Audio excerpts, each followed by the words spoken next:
राम मंदिर की तामीर का मामला फिर उद्धव ठाकरे ने उठाया है। इन्होंने कहा कि राम मंदिर की तामीर के लिए कानून बनाया जाए, क्योंकि कई सालों से कोर्ट में मुकदमा चल रहा है लेकिन अभी तक कोई हल नहीं निकला। वहीं इन्होंने कहा कि राम मंदिर तामीर का मुद्दा हमारे लिए सियासत से परे है।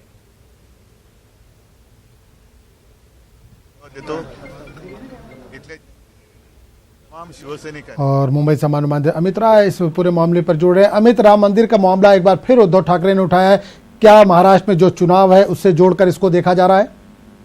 देखिए, निश्चित तौर पे हम देख सकते हैं कि कल जिस तरह से दशहरा रैली को जो है हर साल जो है उद्धव ठाकरे संबोधित करते हैं, कल उन्होंने संबोधित किया। उन्होंने साफ तौर पे राम मंदिर का मुद्दा छेड़ते हुए कहा कि सरकार से अपील की कि अगर विशेष कानून लाना पड़े तो भी लाया जाए, लेकिन राम मंदिर का निर्माण जरूर करे, क्योंकि हम इस मांग पर कायम है कि अयोध्या में भगवान राम का भव्य मंदिर विशाल मंदिर जैसे बनना चाहिए।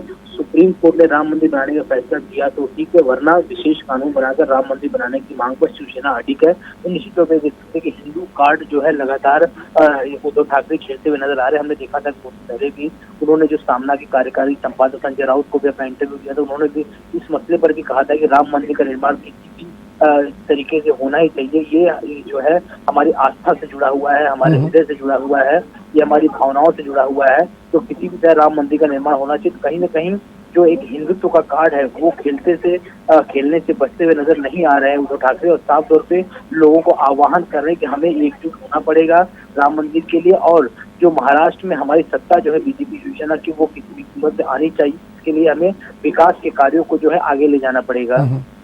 बिल्कुल अमित, एक चीज और जानना चाहेंगे, दोनों पक्षों का ये मानना है कि सुप्रीम कोर्ट में राम मंदिर और बाबरी मस्जिद का मामला चल रहा है। दोनों पक्षों का ये कहना है जो भी सुप्रीम कोर्ट का फैसला होगा मान्य होगा। तो ऐसे में शिवसेना को इतनी जल्दी क्यों है? क्या वो फैसले का इंतजार नहीं कर सकती? देखिए, शिवसेना को शुरू से हिंदुत्व की पार्टी कही जाती है और उनका साफ तौर पे जो राम मंदिर बनाने का जो फैसला है और राम मंदिर पे जो उनकी बयानबाजी है वो पहले से चलती नजर आ रही है। उद्धव ठाकरे ने ये भी कहा कि प्रधानमंत्री ने साफ तौर पे कहा है कि मुद्दा जो है कोर्ट में चल रहा है, इससे ज्यादा कुछ बोलना नहीं चाहिए। तो उद्धव ठाकरे ने ये भी कहा कि ये मामला तो पिछले 30 वर्षों से कोर्ट में है और इस महीने में शायद फैसला होगा, ऐसा कहा जा रहा है। लेकिन अगर फैसला हक में होता है तो समस्त देश के लिए आनंद की बात है, लेकिन अगर फैसला नहीं होता है हक में तो उसके लिए विशेष कानून लाकर जो है राम मंदिर का निर्माण करना ही होगा। तो कहीं न कहीं ये एक हिंदुत्व की राजनीति है। और जिस तरह से महाराष्ट्र में चुनाव हम देख रहे हैं कि बीजेपी शिवसेना इस बार एक साथ आई है। पिछली बार आपको बताऊं दोनों ने अलग अलग चुनाव लड़ा था, जिसमें 62 सीटें जो है शिवसेना की आई थी और बीजेपी की 122 सीटें आई थी। लेकिन इस बार दोनों जो है मिलकर चुनाव लड़ रहे हैं। तो हर एक मुद्दे को राजनीतिकरण से जो है भुनाने की कोशिश में भी सभी पार्टियां लगी हुई हैं। और उद्धव ठाकरे का साफ तौर पर कहना है कि ये हमारे मन से, हमारे भावनाओं से जुड़ी हुआ मुद्दा है और इस मुद्दे को किसी भी तरह पूरा करना ही है और शिवसैनिक ही इस मुद्दे को पूरा करेंगे, इसका हल निकालेंगे। चलिए अमित, बहुत बहुत शुक्रिया इस तमाम जानकारी के लिए।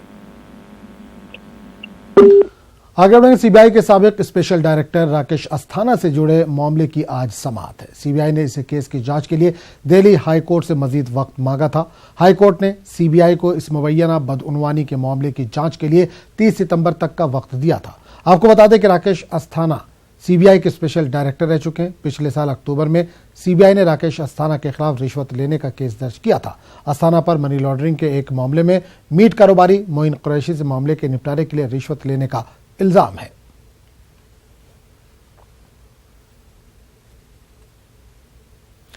तेलंगाना में आरटीसी मुलाजमीन की हड़ताल जारी है। आज हड़ताल का 5वां दिन है।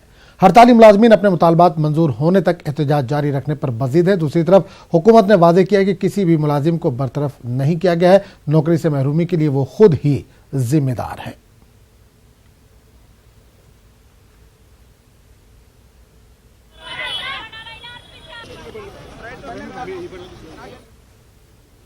मरकजी वज़ीर दाखिला और बीजेपी सदर अमित शाह आज हरियाणा का दौरा करेंगे। अमित शाह यहाँ 3 इंतखाबी प्रोग्रामों में अवाम से खिताब करने वाले हैं। ये प्रोग्राम कैथल, लोहारू और लहम में होंगे।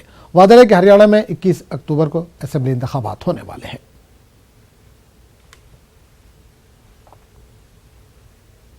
उधर उत्तर प्रदेश के साबिक वज़ीर आला अखिलेश यादव आज झांसी का दौरा करने वाले। अखिलेश यादव यहां पुलिस इनकाउंटर में मारे गए पुष्पेंद्र यादव के अहले खाना से मुलाकात करने वाले हैं। माहौल को देखते हुए सख्त हिफाजती इंतजाम किए गए।